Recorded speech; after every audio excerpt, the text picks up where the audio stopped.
성경 말씀 마태복음 27장 45절에서 50절 말씀을 보겠습니다. 제6시로부터 온 땅에 어둠이 임하여 제9시까지 계속되더니 제9시쯤에 예수께서 크게 소리질러 이르시되 엘리 엘리 라마 사박다니 하시니 이는 곧 나의 하나님 나의 하나님 어찌하여 나를 버리셨나이까 하는 뜻이라.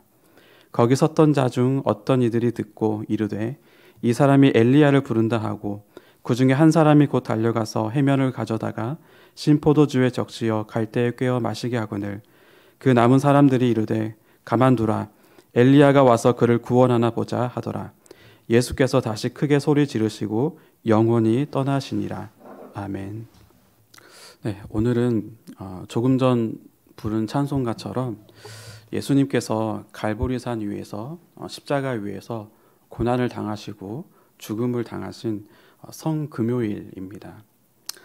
저에게는 이 성금요일과 관련된 에피소드가 하나 있습니다. 미션스쿨 중학교를 다닐 때였는데 사회 선생님이 계셨어요. 매 수업 시간마다 5분에서 10분도 안 되는 사이에 그 예습과 복습의 문제를 내서 한 50명 가까이 되는 모든 학생들을 다 테스트하고 또 제 기억으로는 한 70에서 80% 정도 학생들이 대나무 뿌리로 만든 매로 이 손등을 이렇게 맞았습니다. 그러던 어느 날 이 선생님께서 역시 바쁘게 테스트를 진행하시고 또 70에서 80% 되는 학생들이 대나무 뿌리로 손등을 맞으려고 긴장하며 이렇게 서 있었는데요. 저도 그 70에서 80%에 들었습니다. 저도 그렇게 막 긴장하고 있는데 갑자기 선생님께서 창밖을 물끄러미 내다보시더니 눈물을 훔치시는 거예요. 그러면서 서서 이렇게 손등을 만지고 있는 저희를 보시면서 자리에 앉으라라고 이렇게 말씀을 하셨습니다. 그리고는 이렇게 설명하셨습니다.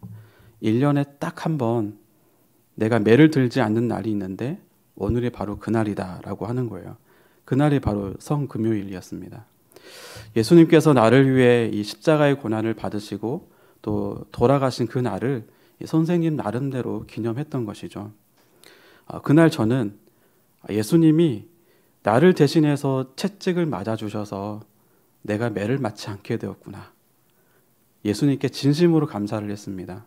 순수한 중학교 1학년 때의 일입니다.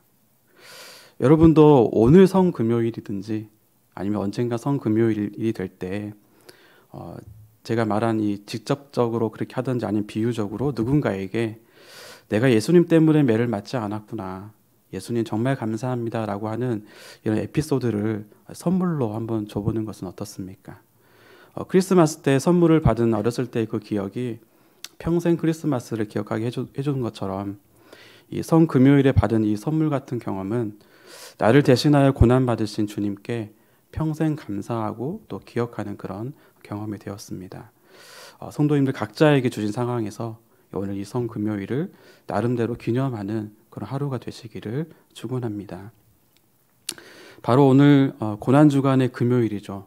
이 금요일에 예수님께서는 갈보리 산 위에서 그 십자가의 고난을 당하시고 죽음을 당하셨습니다. 이 갈보리는 라틴어이고요. 마태복음 27장 33절에는 이곳을 골고다라고 하고 있습니다. 예수님은 예루살렘의 이 작은 언덕인 골고다 언덕에서 십자가에 달리신 후에 죽임을 당하신 것이었죠. 이 십자가에서 예수님께서 돌아가시기 전에 하신 말씀 잘 알고 계시죠? 이 가상칠언이라고 하는데 7가지의 말씀을 하셨습니다. 이 내용을 다 살펴보진 않겠지만 간단하게 7가지를 제가 나열해서 읽어드리겠습니다. 첫 번째로 아버지 저들을 사하여 주옵소서 자기들이 하는 것을 알지 못함이니이다. 두 번째로 내가 진실로 내게 이르노니 오늘 내가 나와 함께 낙원에 있으리라. 세 번째 여자여 보소서 아들이니이다. 보라 내 어머니라. 네 번째 엘리 엘리 라마 사박다니 나의 하나님 어찌하여 나를 버리셨나이까. 다섯 번째 내가 목마르다. 여섯 번째 다 이루었다. 일곱 번째 아버지 내 영혼을 아버지 손에 부탁하나이다. 여기까지 말씀을 하신 후에 예수님께서는 숨을 거두셨습니다. 이 가상칠언의 말씀 중에 네 번째가 오늘 읽었던 엘리 엘리 라마 사박다니입니다. 이 엘리 엘리는 히브리어인데요. 나의 하나님 나의 하나님이란 뜻이고, 또 라마 사박다니는 아람어입니다. 아람어로 어찌하여 나를 버리셨나이까 라는 뜻인데, 이 두 가지를 합쳐서 오늘 본문에도 나의 하나님 어찌하여 나를 버리셨나이까 라고 그런 뜻이라고 말씀을 하고 있죠. 예수님께서 나의 하나님 어찌하여 나를 버리셨나이까 라고 하신 말씀은 시편 22편의 다윗의 시에도 기록되어 있는 말씀입니다. 시편 22편 1절에 이렇게 기록이 되어 있습니다. 내 하나님이여 내 하나님이여 어찌 나를 버리셨나이까 어찌 나를 멀리하여 돕지 아니하시오며 내 신음소리를 듣지 아니하시나이까. 다윗은 이 시편 22편에서 하나님을 엘리라고 부릅니다. 그러니까 나의 하나님, 내 하나님이여 라고 하는 게 히브리어는 엘리라고 하는 건데, 이 엘리의 뜻이 나의 하나님이라는 뜻입니다. 이 엘리라는 호칭을 부른다는 것은 그만큼 하나님과 가까운 사이이고 또 친근한 사이라는 것을 말해줍니다.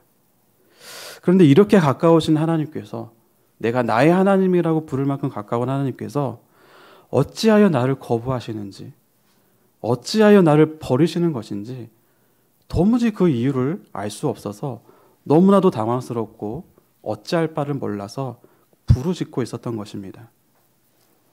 그렇다고 해서 다윗이 하나님을 원망했다거나 또 절망했다거나 그러지는 않았습니다. 그는 신앙인이었습니다. 하지만 하나님으로부터 버림받은 것 같은 그런 강한 위기를 맞았다, 그런 느낌이 있어서 그것을 생각하며 그것 때문에 그렇게 부르짖었던 것입니다. 하지만 다윗은 신앙인이었기 때문에 여전히 그것 자체도 하나님을 향한 기도의 내용이었고, 또 22편 후반부에 가면 하나님을 찬양하는 그런 모습을 보이고 있습니다. 바로 이 다윗의 시 중에서도 앞부분 나의 하나님 어찌하여 나를 버리셨나이까, 이 부분을 예수님께서 가상 7원 중에 네 번째로 말씀을 하셨던 거예요. 자, 그러면 예수님은 굳이 이 말씀을 왜 말씀하셨을까요? 다윗과 같이 이렇게 버림받은 것 같은 그런 마음이 들어서, 정말 그 십자가상에서 정말 너무 힘들어서 그러셨을까요? 이 말씀을 드리기 전에 이 부분을 좀 더 명확하게 좀 해야 됩니다. 다윗은요, 사실 하나님께 버림받지 않았습니다. 그냥 버림받은 것 같은 느낌이 있었던 것이죠. 우리도 때때로 하나님께 버림받은 것과 같은 그런 느낌이 있을 때가 있습니다. 너무 힘들다 보니까 실제로 하나님께 우리가 버림받은 게 아니거든요. 버림받지 않았음에도 불구하고 버림받는 것 같은 그런 느낌이 우리를 지배할 때가 있죠. 다윗도 그랬고요. 하지만 예수님은요, 우리의 경우와 또 다윗의 경우와 전혀 다릅니다. 예수님께서는 이 버림받았다는 느낌을 예수님도 받으셨는데요. 그런데 버림받지 않았는데도 버림받았다라고 느끼는 것이 아니라 예수님은 실제로 버림받았기 때문에 느껴지는 그 느낌을 받으셨던 겁니다. 예수님께서는 버림받지도 않았는데 버림받았다라고 이렇게 잘못 느낄 수가 없으신 분이십니다. 물론 예수님께서는 인성을 가지고 계셨기 때문에 그 인성으로서는 제한된 지식을 가질 수는 있지만, 그렇다고 해서 그 예수님이 가지신 지식이 그 지식에 오류가 있을 수는 없다는 뜻입니다. 다시 말해서 예수님이 버림받았다고 느끼신 것은 실제로 버림을 받으신 그 객관적인 사실에 의해서, 그 객관적인 사실로부터 느끼시는 그런 버림받음의 느낌이었다라고 하는 것입니다. 그렇습니다. 예수님은 하나님으로부터 버림을 받으셨습니다. 다윗이 엘리라고 하면서 나의 하나님이라고 불렀는데, 예수님은 그것보다도 더 친밀하게 하나님과 친밀하고 가까운 분이셨습니다. 그런 분께서 다윗이 어찌하여 나를 버리셨냐고 당황하고 어찌할 바 모르는 것과 같이 그렇게 외쳤는데 그것과는 비교할 수 없을 만큼 더 깊은, 더 처절한 어찌하여 나를 버리셨나이까 그런 부름, 외침을 하셨다는 겁니다. 그리고 하나님으로부터 버림을 받으셨다고 하는 것은요, 하나님으로부터 이 관계가 끊어졌다는 것이고, 또 하나님과 관계가 끊어졌다고 하는 것은 다시 말해서 죽었다라는 뜻입니다. 그런데 주의하실 내용이 있습니다. 지금까지 말씀드린 이 예수님의 버림받으심, 이것은요, 인성으로서의 예수님이 그러셨다는 거예요. 인성으로서. 우리가 잘 알다시피 예수님은 인성과 신성을 함께 지니신 신인이시죠. 사람이시면서 동시에 하나님이십니다. 그래서 신성으로서는요, 예수님께서는 결코 죽으실 수가 없습니다. 예수님의 신성으로서는 하나님과 분리될 수도 없고요, 결코 버림받으실 수도 없으십니다. 예수님은 하나님이시니까요. 예수님이 버림받으시고 죽임을 당하셨다고 하는 것은 인성으로서, 예수님의 인성으로서 그러셨다는 것을 주의해야 합니다. 이것을 주지하시면서 성경에서 말하는 죽음에 대해서 정리를 해보겠습니다. 성경은요, 죽음에 대해서 생물학적으로 설명을 한다거나 그렇지 않고 근본적으로는 이 분리라는 개념으로 죽음에 대해서 설명을 하고 있습니다. 그러니까 이 신체적인 죽음, 우리가 흔히 말하는 죽음이라고 하는 것은요, 인간의 육신이 영혼으로부터 분리되는 것을 말을 합니다. 우리가 육신과 영혼이 분리될 때에 죽었다라고 말을 하죠.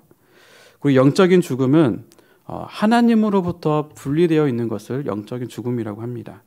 그래서 우리는 모두 다 원죄를 가지고 태어나기 때문에 영적인 죽음의 상태로부터 태어나게 된 거죠.